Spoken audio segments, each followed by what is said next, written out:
Gaudi is relevant, and I think Miró is relevant. Their curiosity, willingness to experiment, their radical visionary mentality is still becoming such an inspiration for contemporary artists.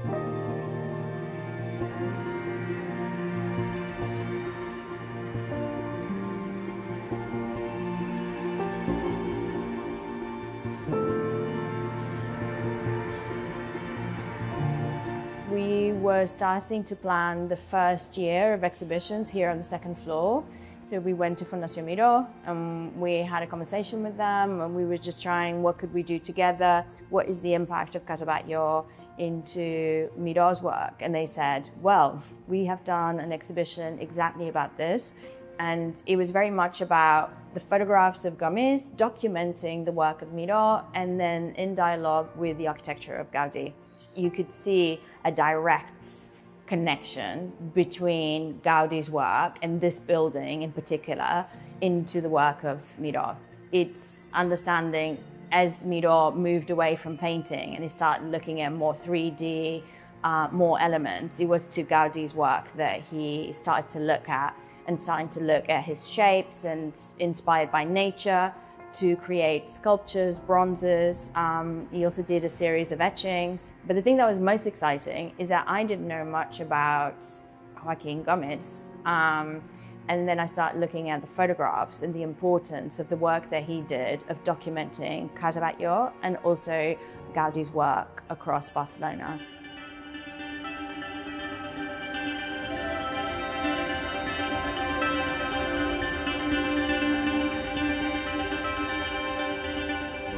We commissioned Tomorrow's Bureau, not only to create the digital pieces, but also the set design and the audio soundscapes that is present throughout the whole exhibition, to really create an environment where we can appreciate and we can explore this connection in a different way. So we have originals, so we have the etchings from Miró, we have the bronzes, but then they're in dialogue with high-res scans done from the original pieces of Fundación Miró and then deconstructed.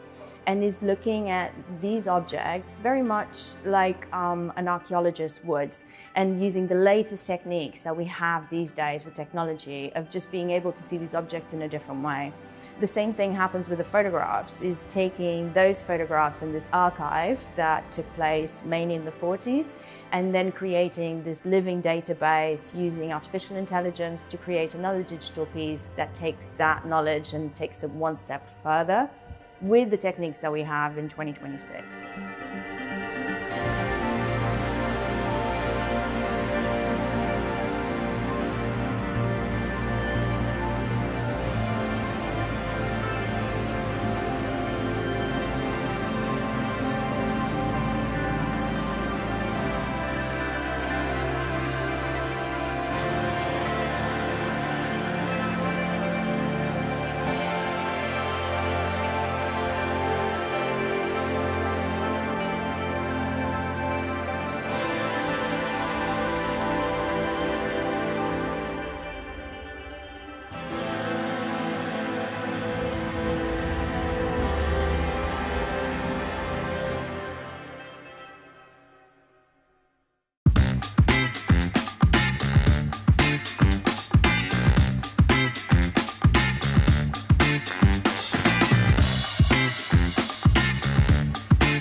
It's an absurd artwork.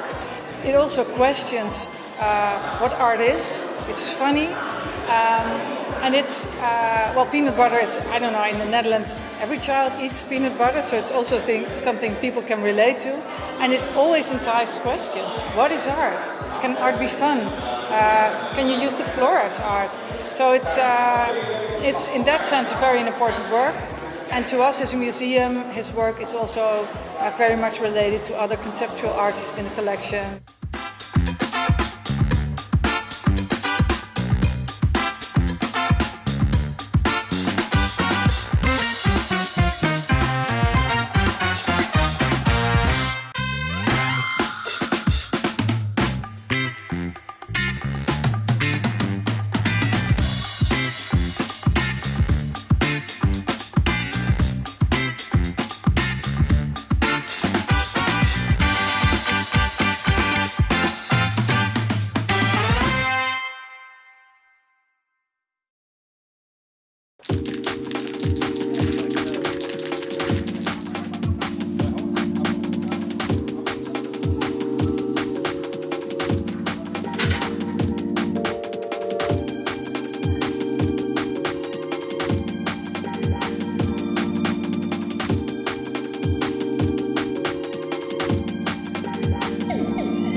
now I'm gonna make some small highlights like this is shining, so everything will be more realistic and more round.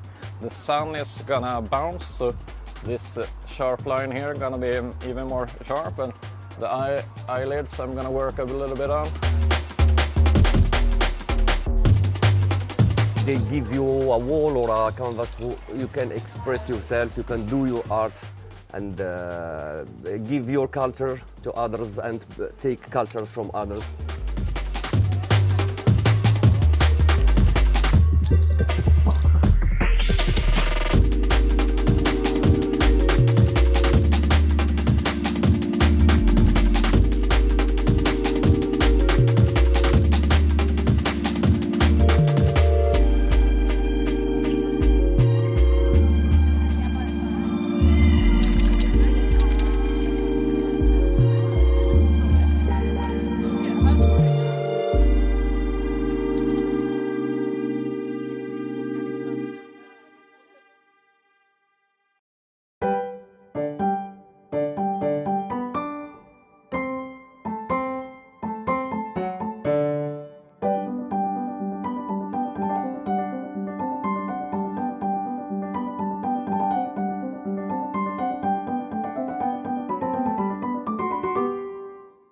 Naja, ich wollte erstmal kein Denkmal machen über Mozart. Da gibt es schon eigentlich genügend, sondern ich wollte die menschliche Seite. Also, dass es auch ein ganz normaler Mensch war, trotz seiner Genialität. Dass er Hunde geliebt hat. Die Familie ist hier im Mirabellgarten mit den Hunden spazieren gegangen. Das heißt also, sie haben auch ein ganz normales Leben irgendwo geführt.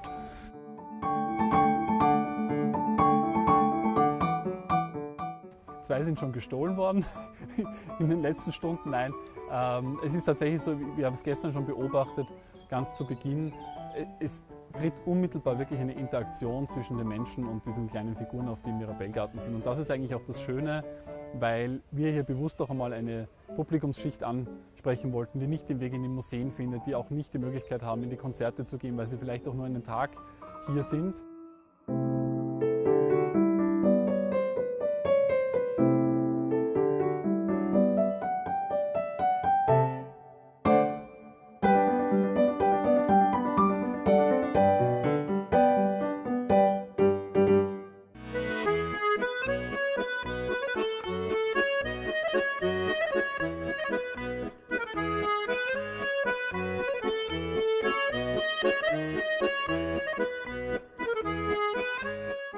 Sì, per quello sono proprio gli avamposti delle culture alla fine che permettono, ecco, lasciano ed aprono delle porte al mondo del cinema, ecco, a grandi pubblici che magari ad oggi non si andrebbero ad infilare dentro un cinema al chiuso d'estate, stiamo all'aperto, è bello.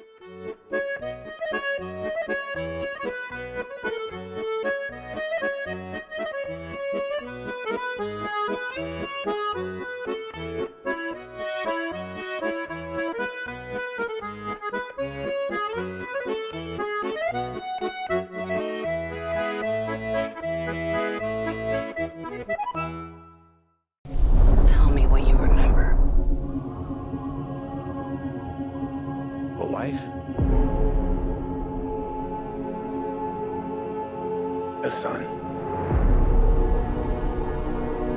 And then what? We won the war.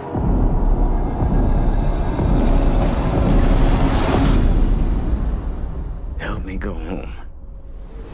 Christopher Nolan, as a filmmaker, has taken this text that is so well known. I mean, it is taught in so many schools. So many people have a vision of it in their head that's lived there for years and years. It's been handed down generation to generation. And Chris has created something that's totally new.